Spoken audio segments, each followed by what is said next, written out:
शाम 6:04 पर चंद्रयान-3 का लैंडर सक्सेसफुली चांद की सतह पर लैंड हो गया। इस मौके का इंतजार वैज्ञानिक पिछले करीब एक दशक से कर रहे थे। यह उम्मीद पहले चंद्रयान-2 से लगाई गई थी, जो क्रैश लैंड होकर फेल हो गया था। इसी मिशन की गलतियों को सीखते हुए वैज्ञानिकों ने चंद्रयान-3 को बनाया और लॉन्च किया और अंत में यह सक्सेसफुल साबित हुआ।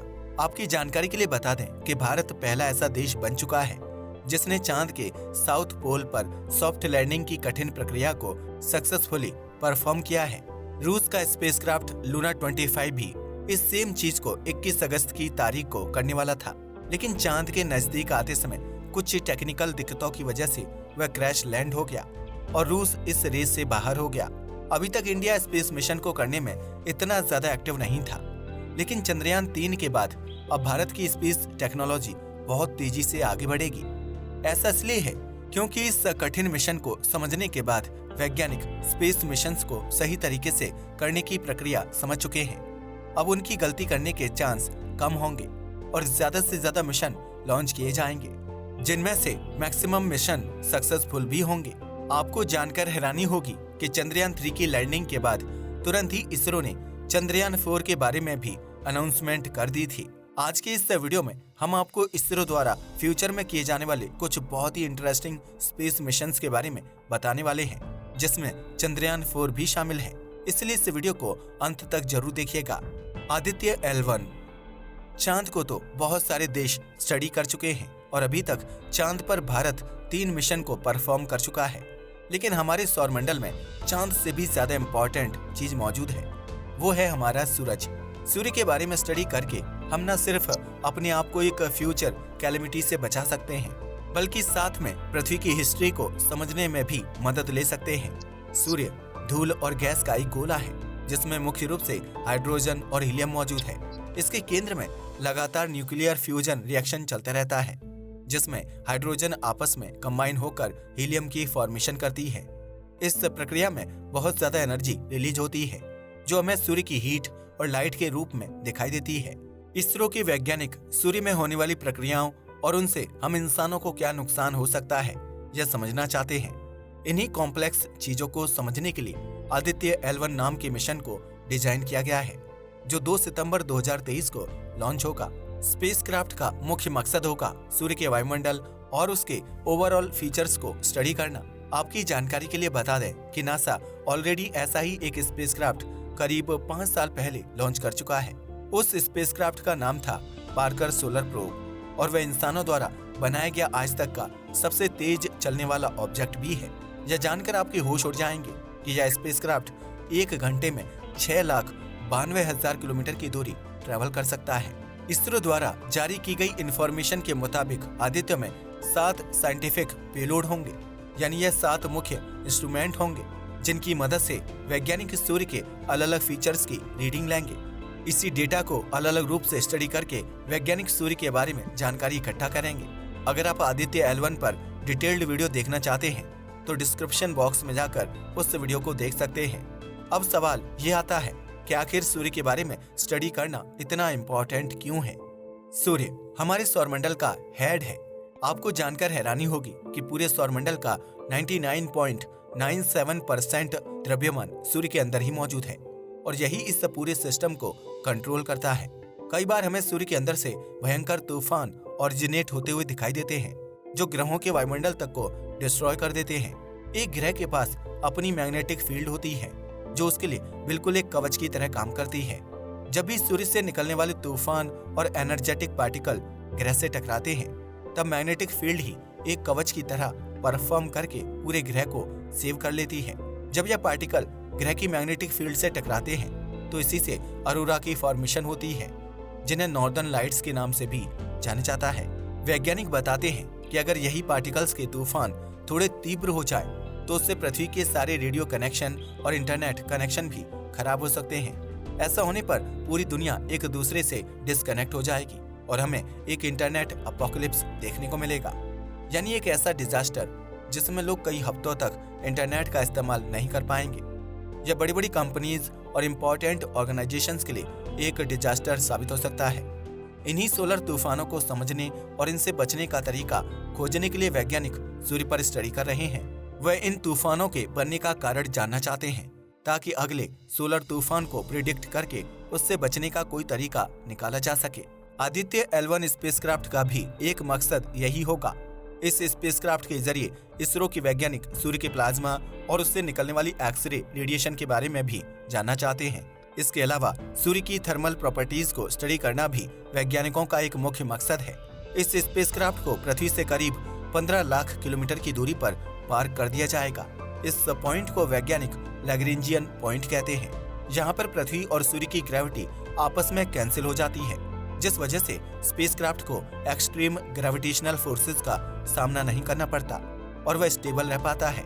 सूर्य और पृथ्वी के बीच ऐसे 5 पॉइंट मौजूद हैं, जिसमें से लैग्रेंजियन 1 को वैज्ञानिक सबसे अच्छा मानते हैं।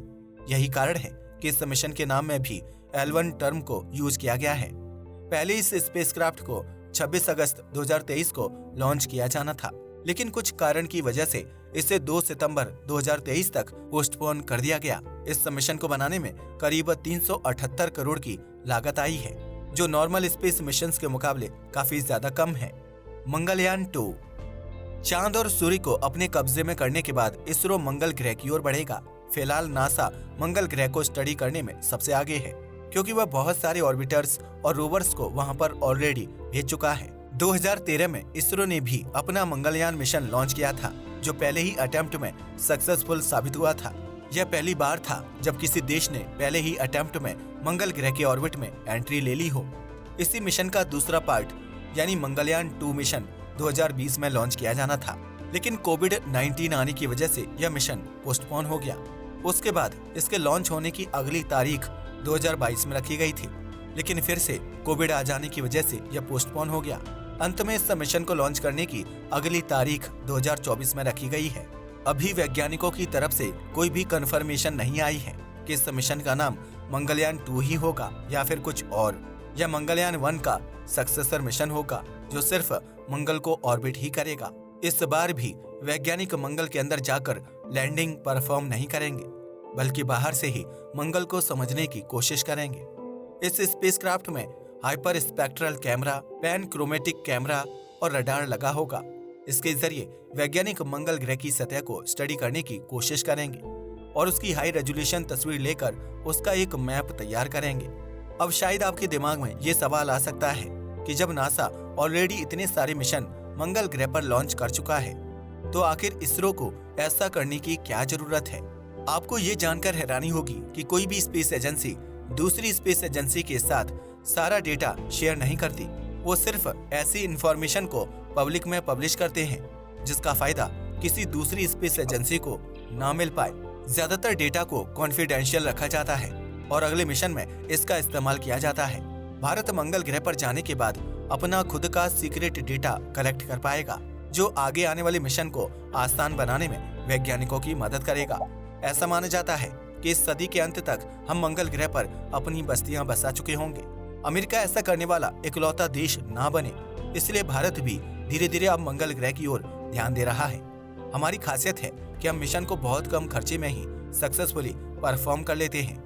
आपको जानकर हैरानी होगी कि मंगलयान 1 मिशन को करने के लिए इसरो के वैज्ञानिकों ने हॉलीवुड की मूवी द मार्शियन से भी कम पैसे खर्च किए थे। ये हमारे देश के लिए एक बहुत बड़ा एडवांटेज है, क्योंकि इसके जरिए हम कम बजट होते हुए भी ज्यादा से ज्यादा स्पेस मिशन कर सकते हैं। चंद्रयान 4। जी हाँ, आपने सही सुना, चंद्रयान 4। चंद्रयान 3 की सफलता के बाद वैज्ञानिकों ने चंद्रयान 4 को भी कंफर्म कर दिया है, जो भारत का चौथा लूनर मिशन होने वाला है। सबसे पहले 2008 में चंद्रयान 1 को लॉन्च किया गया था, जो मात्र एक ऑर्बिटर और इम्पैक्टर था। इस मिशन के ऑर्बिटर ने चांद की सतह पर पानी होने के पुख्ता सबूत ढूंढे थे और भारत को पहला ऐसा देश बनाया था जिसने चांद पर पानी की डिस्कवरी की हो। इस मिशन में इम्पैक्टर नाम का भी एक हिस्सा था, जिसका काम था चांद की सतह पर क्रैश लैंडिंग करना। वैज्ञानिक चांद को करीब से देखना चाहते थे और उसकी तस्वीरें खींचना चाहते थे। एक इम्पैक्टर के जरिए ऐसा बहुत आसानी से किया जा सकता है। स्पेसक्राफ्ट का यह हिस्सा चांद की सतह पर गिरते गिरते लगातार तस्वीरें खींचता रहता है और वैज्ञानिकों को सेंड करता रहता है। इससे वैज्ञानिकों को इम्पैक्ट होने के कुछ सेकंड पहले तक की सारी तस्वीरें मिल जाती हैं, जिससे वे चांद को नजदीक से देख पाते हैं। सिर्फ इसरो ही नहीं बल्कि और भी बहुत सारी स्पेस एजेंसी ऐसे स्पेसक्राफ्ट को चांद तक भेज चुकी हैं। इसके एक दशक बाद इसरो ने चंद्रयान 2 मिशन को लॉन्च किया, जिसका मुख्य मकसद था चांद के साउथ पोल पर सॉफ्ट लैंडिंग करना। अनफॉर्चुनेटली यह स्पेसक्राफ्ट चांद की सतह पर लैंड होने से कुछ मोमेंट पहले वैज्ञानिकों के कंट्रोल रूम से डिस्कनेक्ट हो गया था। इसके बाद यह चांद की सतह पर क्रैश लैंड हो गया, जिस वजह से मिशन का यह पार्ट अनसक्सेसफुल रहा। लेकिन आपकी जानकारी के लिए बता दें कि यह हमेशा पूरी तरीके से असफल नहीं था। चंद्रयान 2 में एक ऑर्बिटर भी शामिल था, जो आज भी चांद की परिक्रमा कर रहा है। इसे चंद्रयान 3 और विक्रम लैंडर को सक्सेसफुली लैंड करने में भी इस्तेमाल किया गया था। अंत में चंद्रयान 2 के 4 साल बाद वैज्ञानिकों ने चंद्रयान 3 को 14 जुलाई 2023 की तारीख को लॉन्च किया। इस मिशन का भी मकसद चांद की सतह पर सॉफ्ट लैंडिंग करना था। 23 अगस्त 2023 को इसरो के वैज्ञानिकों ने हिस्ट्री को कायम कर दिया, क्योंकि चंद्रयान 3 सक्सेसफुली चांद के साउथ पोल पर सॉफ्ट लैंड हो गया। इसके लैंड होने के कुछ ही देर बाद वैज्ञानिकों ने रोवर के बाहर निकलने की भी वीडियो इंटरनेट पर जारी की, जो बहुत तेजी से वायरल हुई।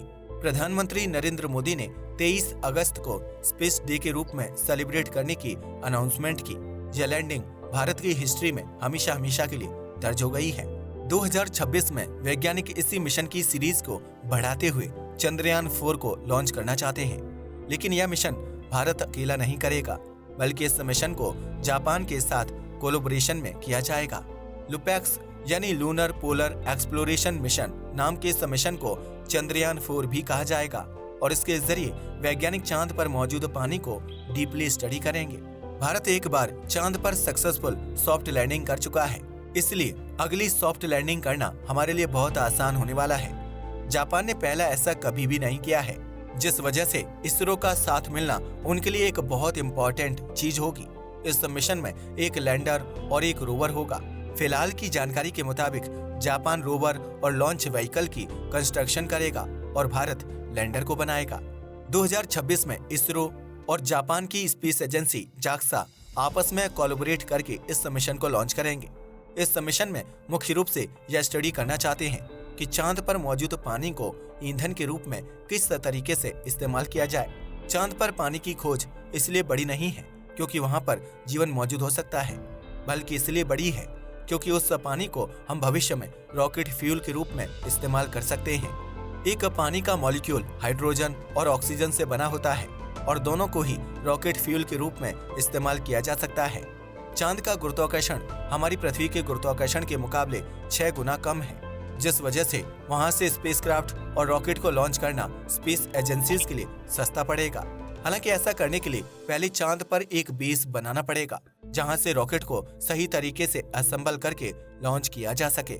सिर्फ भारत या जापान ही नहीं, बल्कि चीन, रूस और अमेरिका भी इसी चीज को अचीव करने के लिए तेजी से लूनर मिशन को परफॉर्म कर रहे हैं।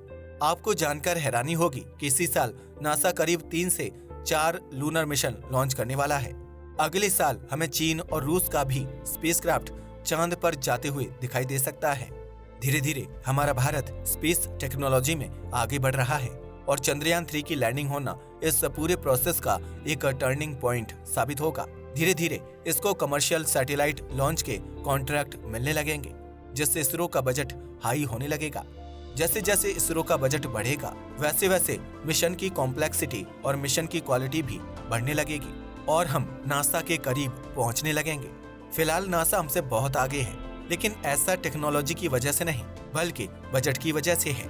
अमेरिका एक अमीर देश है, जिस वजह से उनके पास स्पेस टेक्नोलॉजी डेवलप करने का एक बड़ा बजट है, लेकिन भारत के साथ ऐसा नहीं है। कुछ हफ्ते पहले गोल्डमैन सैक्स द्वारा पब्लिश की गई एक रिपोर्ट में यह बताया गया था कि 2075 तक भारत की जीडीपी 52.5 ट्रिलियन डॉलर की हो जाएगी और यह अमेरिका से भी आगे बढ़ जाएगा। अब ऐसा सच में होता है या नहीं, ये तो समय ही बताएगा, लेकिन भारत की करंट ग्रोथ स्पीड को देखते हुए ये कहा जा सकता है कि यह रिपोर्ट सच साबित होगी। आपको क्या लगता है कि भारत की जीडीपी अमेरिका से ज्यादा हो पाएगी या नहीं? हमें नीचे कमेंट करके जरूर बताएं। आज के वीडियो के लिए बस इतना ही। वीडियो पसंद आया हो तो इसे लाइक और शेयर करें। धन्यवाद।